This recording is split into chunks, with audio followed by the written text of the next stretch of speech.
Remember Download.com? Back in the 2000s and even early 2010s, Download.com was the place to go to download any software you wanted. Whether you were looking for antivirus software, WinRAR, Minecraft, or another downloading client like uTorrent, there was a good chance that you would find it on Download.com. And if you couldn't, you'd probably switch over to Softonic, Snapfiles, or Softpedia to look for the same software.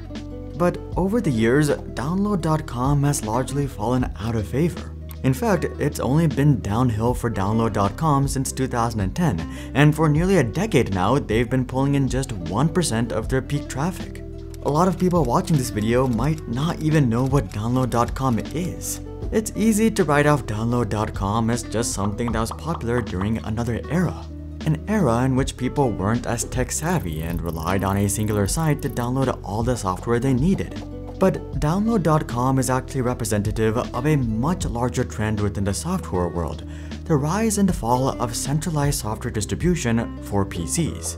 What's even more interesting is that Download.com began its downfall just as the iOS App Store and Google Play Store were starting to explode. So just as smartphones were becoming more centralized, PCs were becoming decentralized. Now, you might be inclined to say that the only reason that Download.com couldn't survive was because it was not from a big tech company like Apple or Google or Microsoft. But that's not exactly true because Microsoft and Apple have their own desktop app stores, the Microsoft Store and the Mac App Store. But unless you're trying to download Xcode or something, no one really uses these. I mean, did you even know that YouTube and Netflix have their own desktop apps on the Microsoft Store? And if you did, do you actually use these apps on your PC? Obviously, the Xbox doesn't count. For the vast majority, the answer is probably no. So, what happened to Download.com, and why are centralized software repos not able to thrive on desktop?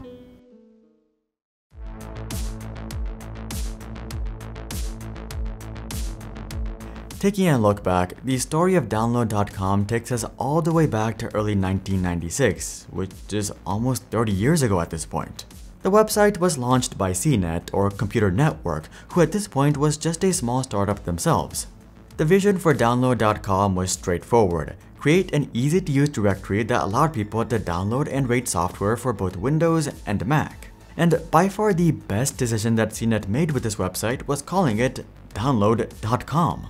Looking back, I can't remember exactly how I came across this website, but it wasn't through a Google search or a friend telling me about it. I think I just looked up Download.com when I was trying to download some game or software, and the website just happened to have it, and I pretty much used it ever since. I suspect that a lot of first-time computer and internet users had a similar experience, which just goes to show how important a domain name can be. The name Download.com was just so intuitive that the name itself drove traffic and growth to the website, which brings us into the first key point behind Download.com's success. Most computer users weren't tech-savvy back in the day. Launching a website like this today would go nowhere because no one would be naive enough to look up Download.com. And even if they somehow came across the website on Google, they'd probably just be sketched out by the domain. But thankfully for CNET, this was way back in the day, and they would capitalize on this velocity by expanding to other categories of downloads. For example, in 2004, Download.com started supporting music downloads after MP3.com was taken down. And in 2005, they started supporting video streaming for movies, shows, animation, sports, and everything else. And before you knew it, Download.com would become one of the most popular websites on the planet, attracting over 100 million visitors every single year. This isn't to say that Download.com was perfect though. They actually had plenty of annoying quirks, specifically bloatware. Initially, bloatware had more to do with the software publishers than Download.com, but eventually Download.com would get involved as well. For starters, you would see a bunch of ads with massive download buttons for something completely different than what you were looking for. CNET would also eventually start shipping their own installer for downloads, which is what you would be downloading if you click the big green download button. The direct download link was just a small link underneath the big button. This wouldn't have been too bad if the CNET installer wasn't trying to push bloatware, but that's exactly what it was trying to do. For example, if you were trying to download Mango file through the installer, you'd first be greeted by a page that looks like this.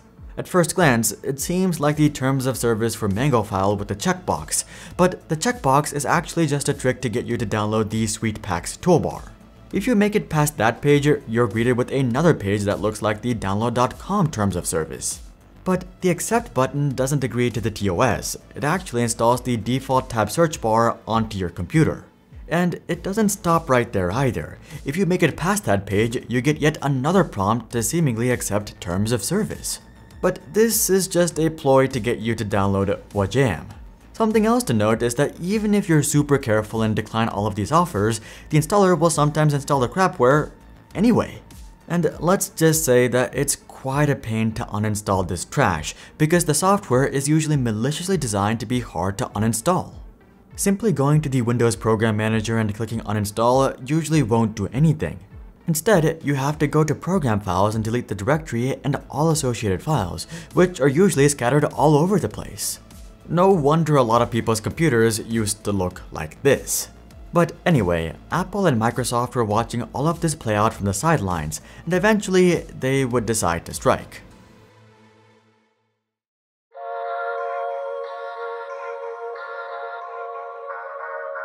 On January 6, 2011, Apple would launch the Mac App Store, and soon after, on October 26, 2012, Microsoft would launch the Microsoft Store. The strategy behind these stores was clear. Apple and Google had achieved massive success with the iOS App Store and the Google Play Store, and it was obvious that desktop options like Download.com and Softonic were rotting from the inside out. So the obvious play was to introduce a first-party store for both Windows and Mac. This should have largely eliminated all of the bloatware and malware that was floating around, while also giving Apple and Microsoft more control over their platforms. It seemed like a win-win scenario, but these stores didn't exactly take off. What's even more perplexing was that interest in websites like Download.com was also falling off a cliff. So where was all of this traffic going instead? Well, this can largely be explained by the evolving desktop software space, and more specifically, SaaS or software as a service. Back in the Download.com days, a lot of software was just written by enthusiasts or a small group of people. Users weren't exactly willing to pay for software unless it was like Microsoft Office or Adobe Photoshop. So most programs like WinRAR and uTorrent were forced to rely on some sort of freemium model supported by ads. If these programs became really popular, it was possible for the creators to earn millions or even tens of millions. But the billions and the tens of billions were completely out of the question until the 2010s. This was really the pivot point for computers. Computers transitioned from something that people just messed around with at home to something that almost everyone needed for work and school. Adobe and Microsoft saw this trend and they would decide to cash in. They figured that they could make a lot more money if they charged a subscription fee for their software instead of a one-time licensing fee. And who could blame them? I mean, just take a look at their net income over the past decade. This precedent set by Adobe and Microsoft would give rise to a whole new multi-hundred billion dollar industry, SaaS, which completely changed the game.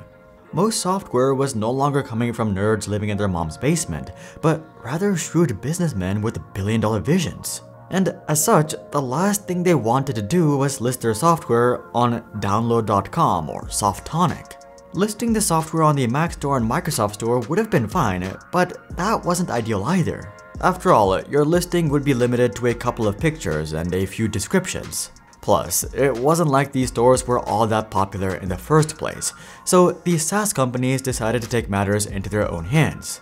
They created beautiful websites and landing pages that were not only professional, but way more optimized for conversions than some listing on the Mac App Store could ever be. And pretty soon, this became the standard for any software company, paid or free. I mean, just think about any software that you use on a daily basis. Whether it's Zoom or Discord or Microsoft Office or the Adobe Suite, they all have killer landing pages and conversion channels. But this domination of SaaS only tells half the story because there was a much bigger trend at play as well.